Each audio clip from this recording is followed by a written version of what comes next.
জয়তে আপোনালোক সকলোকে শ্ৰদ্ধাৰ সাংবাদিকসকলক আমি টাই আহোম যুৱ পৰিষদ কেন্দ্ৰীয় সমিতিৰ তৰফৰ পৰা শুভেচ্ছা আৰু কৃতজ্ঞতা জ্ঞাপন কৰিছোঁ।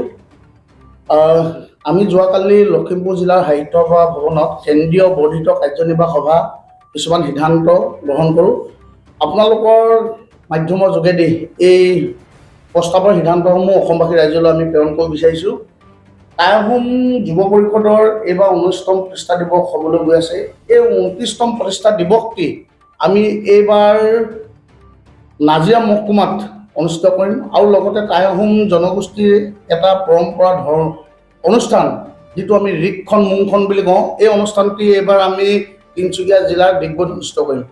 আৰু লগতে আপোনালোকৰ মাধ্যমৰ যোগেদি আমি এই বিজেপি চৰকাৰখনক এটা কথা স্পষ্ট কৰি দিওঁ, 2014 চনৰ যেতিয়া লোকসভা নিৰ্বাচনৰ প্ৰাকখনত নৰেন্দ্ৰ মোদী ডাঙৰীয়া অসমলৈ আহি বিভিন্ন সভা সমিতিসমূহত কৈছিলে টাই আহোমকে ধৰি 6 জনগোষ্ঠীক 6 মাহৰ ভিতৰত জনজাতিকৰণৰ মৰ্যাদা প্ৰদান কৰিব। কিন্তু আজি কুপতি এই যি কথাষাৰ ক'লে আজিৰ কুপতি কিন্তু প্ৰতিফলিত নহ'ল। সেইকাৰণে আমি যোৱা কালি অনুষ্ঠিত হোৱা বৰ্ধিত কাৰ্যনিৰ্বাহক সভাত আমি কিছুমান সিদ্ধান্ত গ্ৰহণ কৰিছোঁ। আমি 5 মাৰ্চ তাৰিখে অসমৰ 5খনকৈ জিলাত আমি পথ অৱৰোধ বিক্ষোভ কাৰ্যসূচী ৰূপায়ণ কৰিম আৰু লগতে যেতিয়া ভাৰতৰ প্ৰধানমন্ত্ৰী আৰু গৃহমন্ত্ৰী ডাঙৰীয়া অসমত নিৰ্বাচনী প্ৰচাৰ চলাবলৈ এইবাৰ আহিব, লোকসভা নিৰ্বাচনৰ প্ৰচাৰ চলাবলৈ, আমি টাই আহোম যুৱ পৰিষদৰ বিভিন্ন ঠাইত থকা আমাৰ সংগ্ৰামী সতীৰ্থসকলে কলা পতাকা প্ৰদৰ্শন কৰিব। তাৰ বাবে সম্পূৰ্ণৰূপে এই চৰকাৰখন দায়ী হ'ব। ইয়াকে মই কৈছোঁ, আমাৰ মাজত আছে সভাপতি ডাঙৰীয়া, তেওঁ স্থান আৰু ক'ত কেনেকৈ কাৰ্যসূচী ৰূপায়ণ কৰিব তেওঁ অসমবাসী ৰাইজক অৱগত কৰিবৰ কাৰণে অনুৰোধ জনাইছোঁ। টাই আহোম যুৱ পৰিষদ অসম কেন্দ্ৰীয় সমিতিৰ কালি এখন লখিমপুৰ জিলাত বৰ্ধিত কাৰ্যনিৰ্বাহ হৈ গৈছে আৰু তাত কেইবাটাও আমি সিদ্ধান্ত গ্ৰহণ কৰা হৈছে, বিশেষকৈ আমাৰ জনজাতিকৰণ আৰু আমাৰ স্বায়ত্তশাসন আহোমলেণ্ডৰ দাবী। আৰু ইতিমধ্যে আপোনালোকে জানেই যে টাই আহোমসকলৰ দীৰ্ঘদিনীয়া এটা দাবীয়ে হৈছে এই জনগোষ্ঠীটোক জনজাতিকৰণ প্ৰদান কৰা, স্বায়ত্তশাসন প্ৰদান কৰা আৰু নতুনকৈ আমি যি আহোমলেণ্ডৰ সুকীয়া ৰাজ্যৰ দাবী জনাইছোঁ, এই দাবীটো টাই আহোম যুৱ পৰিষদে বিগত বিভিন্ন সময়ত প্ৰায় জন্ম লগ্নৰ পৰা লৈ আহিছে আৰু আহোমলেণ্ডৰ দাবীটো আমি শেহতীয়াকৈ উপস্থাপন কৰিছোঁ। আৰু বিগত সময়ত আমি দেখিবলৈ পাইছোঁ এই বিজেপি চৰকাৰে এই জনগোষ্ঠীটোকো বাৰে বাৰে আচলতে প্ৰতাৰণা কৰি আহিছে। বাৰে বাৰে নিৰ্বাচন আহিছে, লোকসভাৰ নিৰ্বাচন 14 চনত আহিছিল, আকৌ 19 চনত আহিল, আকৌ 24 চনত হ'বলৈ গৈ আছে। তেনেদৰে বিধানসভাৰ নিৰ্বাচন আমি দেখিলোঁ যে 16 চনৰ বিধানসভাৰ নিৰ্বাচন, 21 চনৰ বিধানসভাৰ নিৰ্বাচন, আমি প্ৰায় কেইবাটাও নিৰ্বাচন পাৰ কৰিলোঁ ইতিমধ্যে।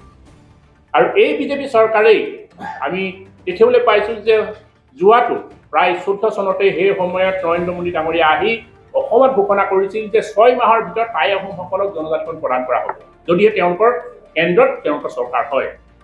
আৰু আমি দেখিবলৈ পাইছোঁ আজি প্ৰায় 10টা বছৰ অতিক্ৰম কৰিবলৈ হ'ল, কিন্তু এই চৰকাৰখনে কিন্তু এই জনগোষ্ঠীটো, যি জনগোষ্ঠীটোৱে অসম আচলতে ৰক্ষা কৰিলে বাৰে বাৰে বিদেশীৰ পৰা, যি জনগোষ্ঠীটোৰ ত্যাগৰ বিশাল আচলতে গাথা আছে, এই জনগোষ্ঠীটোক বাৰে বাৰে তেওঁলোকে প্ৰতাৰণা কৰিছে।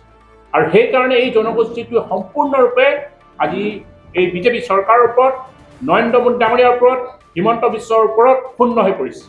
গতিকে টাই আহোম যুৱ পৰিষদে আমি কালি কেইবাটাও কাৰ্যসূচী আমি ঘোষণা কৰিছোঁ। তাৰ ভিতৰত প্ৰথমতে হৈছে অহা 5 মাৰ্চ তাৰিখে আমি সম্পূৰ্ণ উজনি অসম আমি স্তব্ধ কৰি দিয়াৰ পৰিকল্পনা কৰিছোঁ। আমাৰ যি নেশ্যনেল হাইৱে আমি 2 ঘণ্টাকৈ আমি ব্লকেজ কৰাৰ আমি সিদ্ধান্ত লৈছোঁ।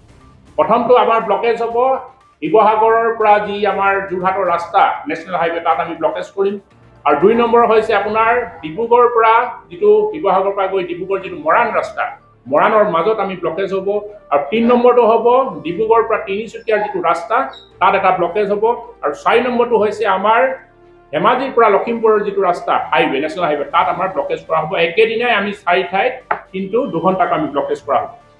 আৰু এই ব্লকেজৰ যোগেদি যদি বিজেপি চৰকাৰে 2024 চনৰ নিৰ্বাচনৰ ভিতৰতে আগে যদি জনজাতিকৰণ প্ৰদান নকৰে, তেতিয়াহ'লে পুনৰ আমি অসম বন্ধৰ দৰে কঠোৰ সিদ্ধান্ত ল'বলৈ কিন্তু বাধ্য হ'ম। আৰু এই বন্ধ কিন্তু 12 ঘণ্টীয়া নহ'ব, এই বন্ধ কিন্তু আমি 100 ঘণ্টীয়ালৈকে কিন্তু বন্ধ দিবলৈ কিন্তু বাধ্য হ'ম।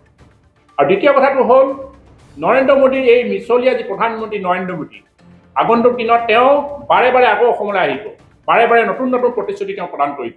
গতিকে এই নৰেন্দ্ৰ মোদী ডাঙৰীয়া হওক অমিত শ্বাহ ডাঙৰীয়া হওক এই মিছলীয়া দুইজন ব্যক্তি যেতিয়াই অসমলৈ আহিব ভৱিষ্যতে আমি তেওঁক কিন্তু বিভিন্ন সময়ত তেওঁ নিৰ্বাচনী সভাৰ মাজতে তেওঁ কলা পতাকা প্ৰদান কৰি নৰেন্দ্ৰ মোদী অমিত শ্বাহ গো বেক বুলি আমাৰ কিন্তু দিবলৈ আমাৰ সাজু আছে, আমাৰ যুৱ বন্ধু সাজু আছে। গতিকে এটা কথা স্পষ্ট, আহোম জনগোষ্ঠীকো আমি আহ্বান জনাইছো, এই যি আপোনালোকে বিজেপি চৰকাৰৰ যিবোৰ আঁচনি এই আঁচনিত ভুল নাযাবলৈ আহ্বান জনাইছো। এই লাখপতি আঁচনি, অৰুণোদয় আঁচনি, এই ৰেচন কাৰ্ডৰ যি আঁচনি লৈছে এই আঁচনিবোৰত আহোম জনগোষ্ঠী ভুল নাযাব।